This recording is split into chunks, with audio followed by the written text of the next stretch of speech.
early on, that's where I think it's going to be dictated. I mean, that said, within this tournament, Khan seems to be the one guy that has an answer to everything, right? We saw the Nasus pick come out in the face of a Maokai, so has an answer to the tanks, is willing to play the carries. It's a tough task, right, to go up against a guy of this caliber. 이게 5대5 게임이라서 좀 아쉬워요. 뭐 훈이, 운타라 둘 다 탑으로 와도 자신 있는데 1대1로 괜찮을지 모르겠네요. 아무나 들어왔으면 좋겠어요. 자신이 없어요, 진짜로. 질 자신이. This is so solid for the Nasus. He's killing tanks too. Oh, that's gotta hurt for Soaz. Another kill drop for the Nasus, but a fight right now. Into double kill for having availability of her ultimate. Here it goes though, Talia. Talia coming up, Warzone. Look at the damage comes in. Well, it's not a double kill, but he does get a 2v1 kill. Meet the king of the top lane. The man who ushered in a new era of Korean top carry dominance. Who reached the peak so many times. Today we ask, how good was Khan really? Contrary to popular belief, Khan's career did not start in 2017 with Longzhu. He actually joined as a top laner for a team called Prime Optimus all the way back in 2013.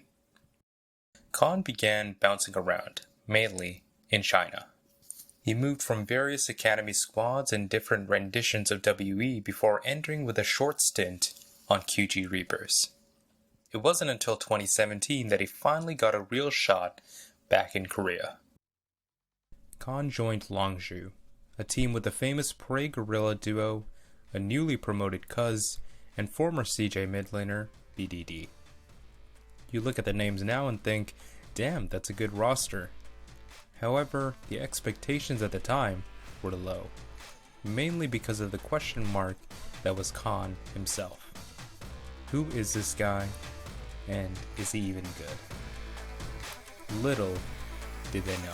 No way for Cassiopeia or realistically the Zeddas. This should be a kill onto Faker. The last Twin Fang goes in and he just didn't have the vision. Prey actually dies with his ultimate up. The Featherstone wasn't even used in the fight. There's no heal for him. As Khan wants to turn around and kill. Looks for it, actually does a decent job there onto Faker the flash. Oh my god, finds the weak point now. Wolf, he's in trouble. The double kill for Khan.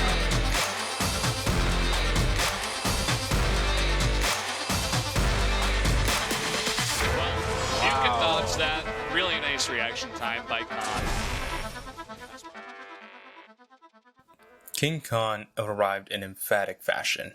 For the year, Khan sported a 4.1 KDA. He was ahead in CS on his lane opponent 60% of the time at 15 minutes, and had a 71% win rate for the year. And his stats on Jace were next level. Jace as a champion only managed a 45% win rate in all pro games from top laners throughout the season.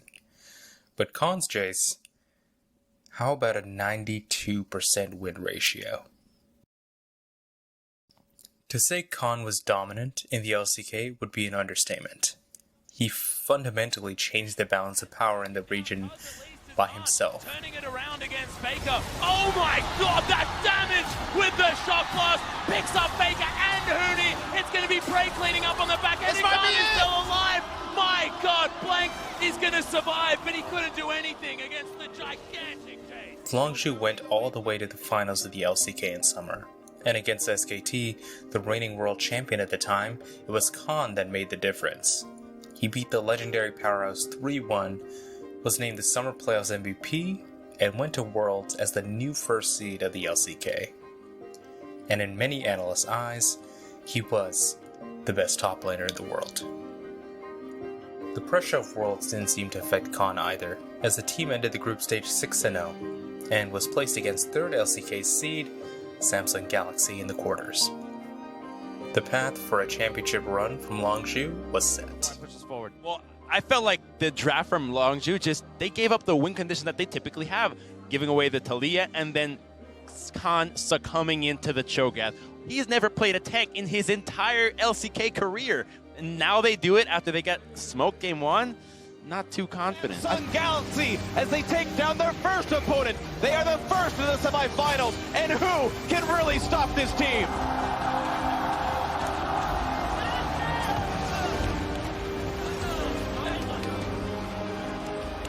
What an impressive performance. last year's runner-up. This year coming in.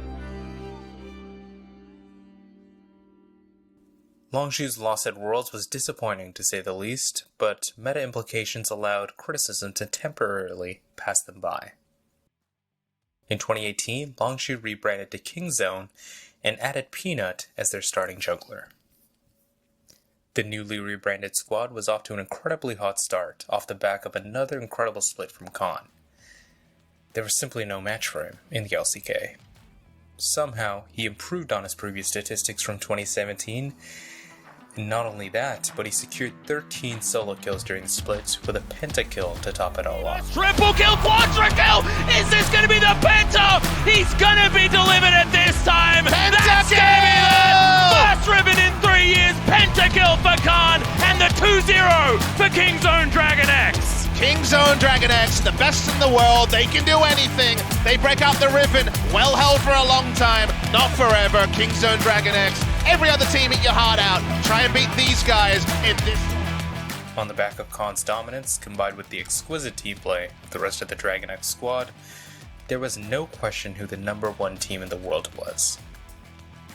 Khan was on the big stage again, and this time, there was no other Korean teams to play spoiler. But the team, and the Khan that dominated the LCK, did not come to play. Shahu is on his way for him. Oh, that's straight onto play! Oh, and the Forge God comes out as well as Killer Instinct. Royal never give up on doing it. They're going to be able to save him. And Kingzone's base is in tatters. For the first time ever, RNG is chasing success. Royal never give up, rule the world. Winning MSI 2018.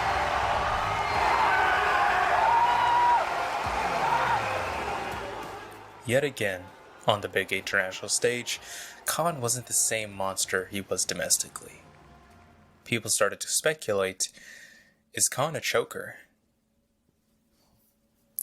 They had the final opportunity to redeem themselves that year, but failed yet again, and so drew to a close the era of Khan's unstoppable dominance, and started the era of T1.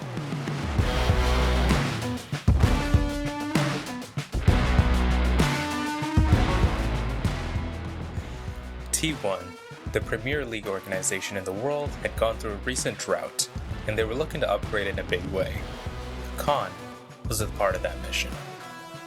Khan was back to his old self, winning lanes and helping T1 hoist yet another trophy. To us, gentlemen, we often get the quick ones in the early stages of the year, but this is one that I don't think anyone expected. SKT 3-0 over Griffin after their... But once again, the pressure of being the best was back on his shoulders.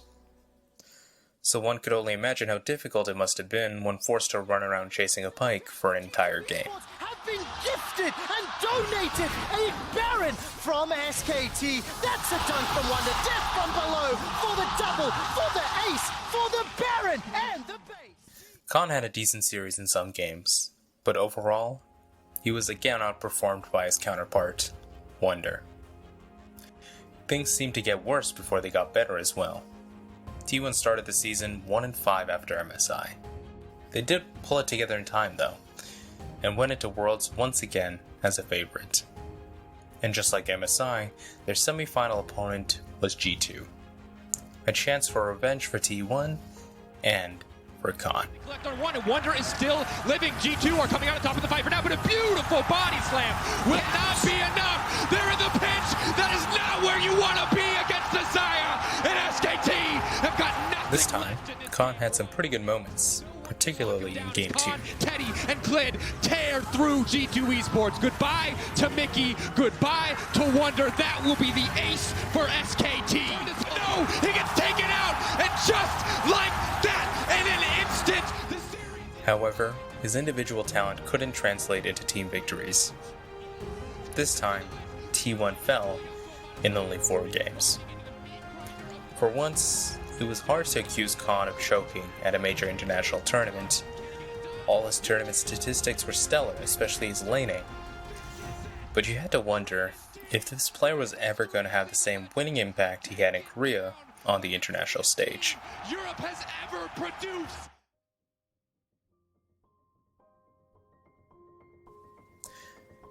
Khan wanted to silence that narrative through any means. He moved from the most storied org in league history to the previous year's world champion, FPX. Joining a team with a strong facilitating style had many expecting the best of Khan. But the team could never pull it together, and Khan himself struggled immensely. The man known for his incredible laning prowess struggled to find leads.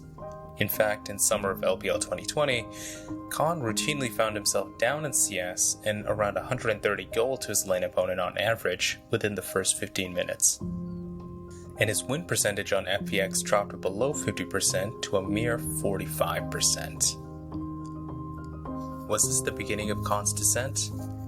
Had we already seen the best of Khan? Khan wanted to give it one more shot.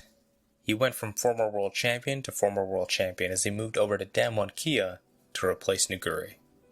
Khan hoped to provide the top lane carry threat that Damwon would surely miss. But Khan was not the carry monster he used to be. To his credit, he reinvented his playstyle to a team-focused tank player. His two most played champions of the season, Sion and Gnar.